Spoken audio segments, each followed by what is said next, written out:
Então tá bom, pessoal. Vou tentar aqui, em mais ou menos nesses 20 minutinhos aí, tentar dar uma perspectiva um pouco conceitual de como que eu encaro essas mudanças do digital na prática médica hoje. Para contextualizar, eu sou médico radiologista e eu trabalhei quase desde sempre, né? Desde logo depois da residência, também trabalhei com tecnologia, né? Eu falo que eu vivi a transição ali do analógico para o digital. Eu fiz a residência revelando filme para dar laudo e entrei no mercado de trabalho junto com os primeiros sistemas de RIS e PACS, os sistemas de imagem, como a Gihan acabou de mostrar, e a Dr. Tis começou com um sistema de PACS também. Talvez uma das primeiras áreas que se digitalizou ponta a ponta aí na medicina foi a radiologia, e eu vivi isso ativamente, porque eu vivi essa transição, eu gostava de tecnologia, eu comecei a acompanhar o pessoal da TI nos hospitais que eu trabalhava, eu fui trabalhar em hospitais, busquei trabalhar em hospitais que já tinham esses sistemas justamente porque eu queria estar próximos. E aí isso virou ali uma carreira para mim. Eu comecei a dedicar parte do meu tempo com a TI ali para implementar esses sistemas e depois melhorar, customizar, e aí comecei a trabalhar com outros sistemas, né? E depois fui me especializar, fui para a área acadêmica também de informática médica aí, e hoje acabei trabalhando ali na DAS, uma empresa de medicina diagnóstica antes e agora uma empresa de saúde aí com aquisição e fusão com os hospitais. Hoje estou na área de inovação, trabalhando com startups aí, meio que nessa evolução aí. Então eu quero tentar mostrar para vocês como que eu enxergo o que está acontecendo de um ponto de vista meio conceitual. Um framework que desenhei aqui, tudo aqui é fato, né? Mas também não existem grandes teorias ainda a respeito disso que eu vou falar.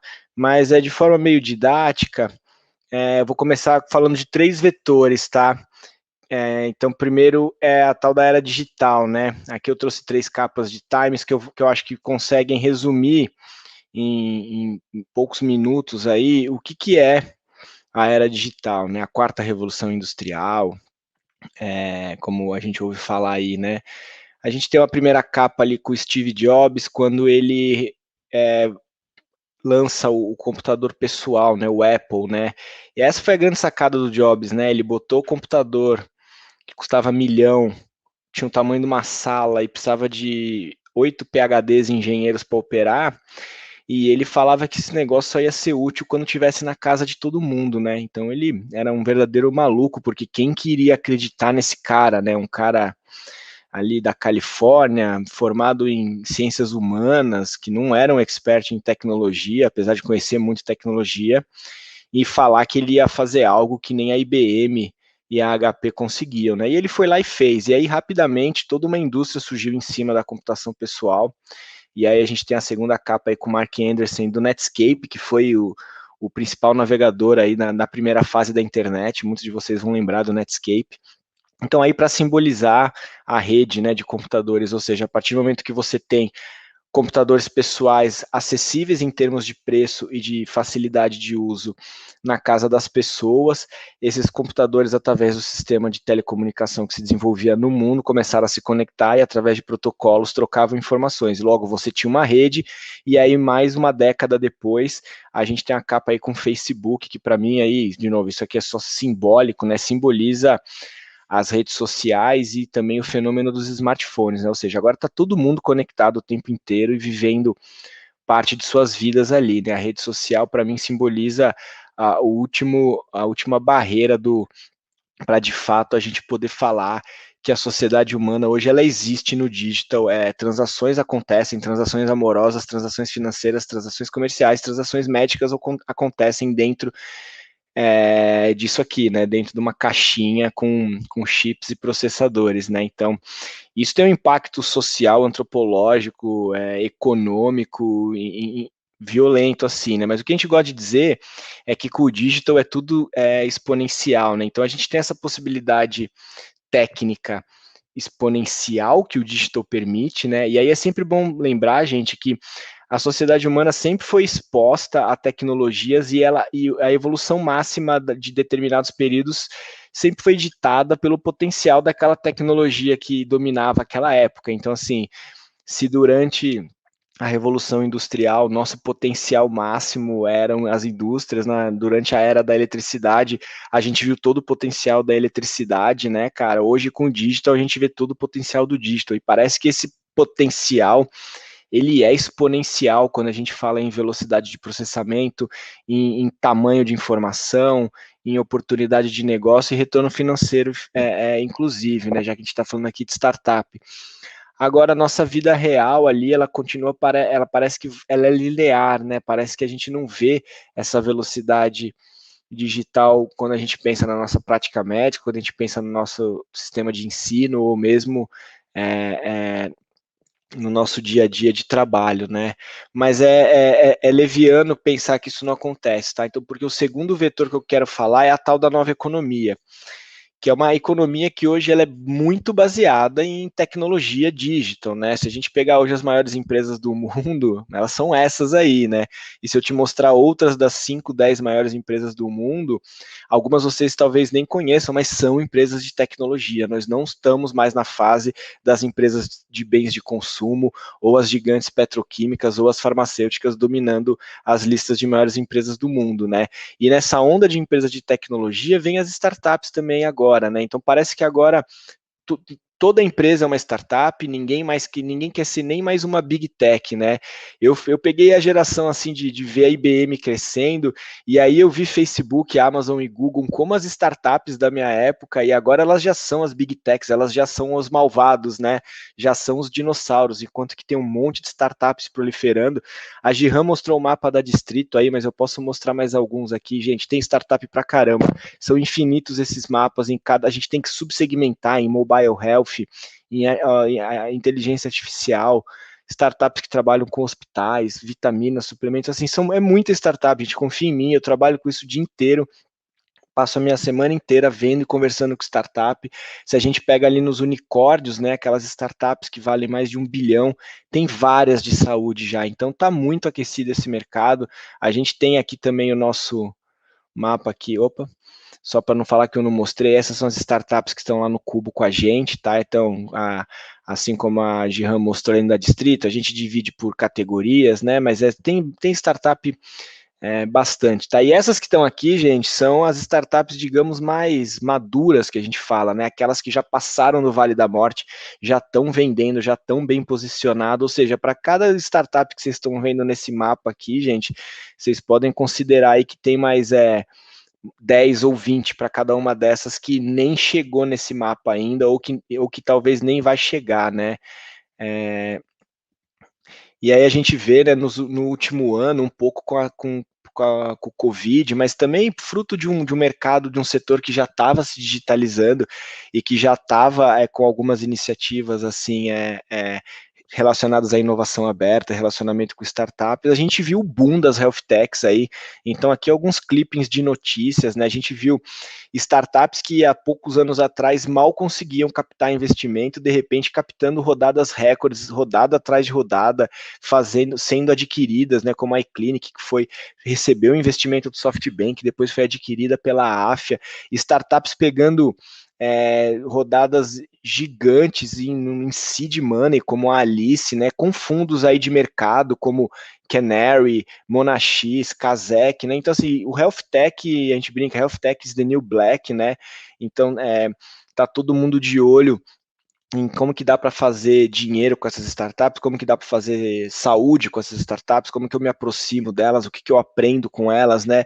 O importante é entender que a startup, ela não é adaptada ao mundo VUCA, né? Ela nasceu no mundo VUCA. Então, quando você pega uma grande empresa e que, por exemplo, a DASA, que quer se aproximar de startup, seja para fazer negócio, seja para incorporar tecnologia, mas também a gente quer aprender como que essa startup consegue ser ágil e crescer num momento de mundo que as grandes empresas estão com medo de perder relevância, de perder espaço, né?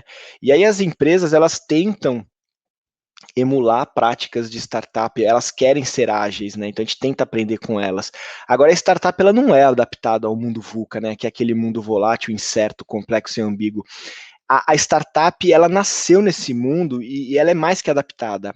ela thrive, né? Ela vai bem no VUCA, ela adora volatilidade, ela sabe lidar com incerteza, ela foi feita, criada num cenário de complexidade e ela é boa em cenários de ambiguidade, por causa dos seus modelos de negócio, por causa do seu jeito de fazer captação de investimento, o jeito de validar produto, o jeito de gerir as pessoas, tudo dentro de uma startup é, digamos, maximizado no mundo VUCA e não adaptado ao mundo VUCA. Enquanto que as empresas querem se adaptar. E é isso que eu chamo de transformação digital. É basicamente as empresas tentando se aproximar dessa nova economia, seja dominada por big techs, então investimento maciço em tecnologia, e também essa parte desses novos entrantes que são as startups, que é esse elemento de agilidade, de velocidade, de crescimento exponencial. E aí o Open Innovation, que é uma disciplina lá que foi descrita pelo professor Henry Schasberg lá de Berkeley, na década de 90, quando nem se falava ainda de startup e não se falava muito em tech, é um framework que ele começou a montar baseado no custo de P&D da indústria tradicional, né? O P&D estava ficando muito caro e o mundo estava com muito conhecimento fora da empresa. Então a premissa do Open Innovation é que a empresa, por maior que seja, por mais que invista em P&D, ela não consegue ter todo o conhecimento, ela não consegue inovar na velocidade do mundo. Isso era na década de 90, gente. Passou 10 anos, 15, com a história das startups, aí os caras foram resgatar o Open Innovation, não resgatar, mas assim, aí o Open Innovation ganhou a relevância que ele tem hoje, ou seja, é o jeito que as grandes empresas, grandes instituições têm de tentar captar conhecimento de fora, captar tecnologia, captar novos negócios de fora e crescer ou evoluir ou acelerar nessa velocidade exponencial do mundo novo. Claro que é o cachorro correndo atrás do próprio rabo, mas nisso você consegue girar mais rápido ao invés do próprio rabo, tá? Então, aqui mostrando a nossa iniciativa de Open Innovation, que é a parceria que a gente tem com o Cubo. Então, esse andar aqui verdinho, o último andar ali, é o andar de saúde. A DAS é a parceira do Cubo na vertical de saúde, né? O Cubo, ele é um hub de inovação, ele não é uma incubadora nem uma aceleradora, é um hub de tecnologia e de empreendedorismo. Ele foi fundado pelo Itaú e pela Redpoint, mas ele não é uma aceleradora proprietária. A DASA não é dona do Cubo nem o Itaú. O Cubo, ele é uma non-profit, né? Ele é uma organização sem fins lucrativos, que tem essa tese de fomentar o ecossistema, fomentar o empreendedorismo através de conexões, ou seja, a gente conecta grandes empresas que estejam inovando, que queiram se aproximar de startups, com as startups, e aí bota todo mundo no mesmo prédio. No caso da DASA, a gente é o responsável não só pelo andar, mas por toda a gestão da vertical de saúde. Então, tudo quanto é temática de saúde no Cubo, é a DASA que cuida, não é o Cubo e nem o Itaú, num modelo também que é bastante inovador de cogestão, que a gente fala, né? Então, é muito legal lá quando a gente tem o comitê lá, senta ali o pessoal do Itaú, o pessoal da Redpoint, o pessoal do Cubo, o pessoal da DASA, e a gente discute junto, seleciona as startups ali. Então, recapitulando, né? A gente tinha ali a era digital, que, cara, que forçou, moldou uma nova economia baseada em tecnologia e nessas novas formas de fazer negócio, porque é importante entender que a startup não é só tecnologia, como eu disse, a startup ela é inovadora no modelo de negócio, no modelo de financiamento, no modelo de gestão, tudo isso, no modelo de validação de produto e de discovery de produto. Tudo isso, gente, finalmente para chegar na medicina, né? Eu chamo da medicina personalizada, que é essa medicina que a gente começou a ver no século XXI, né?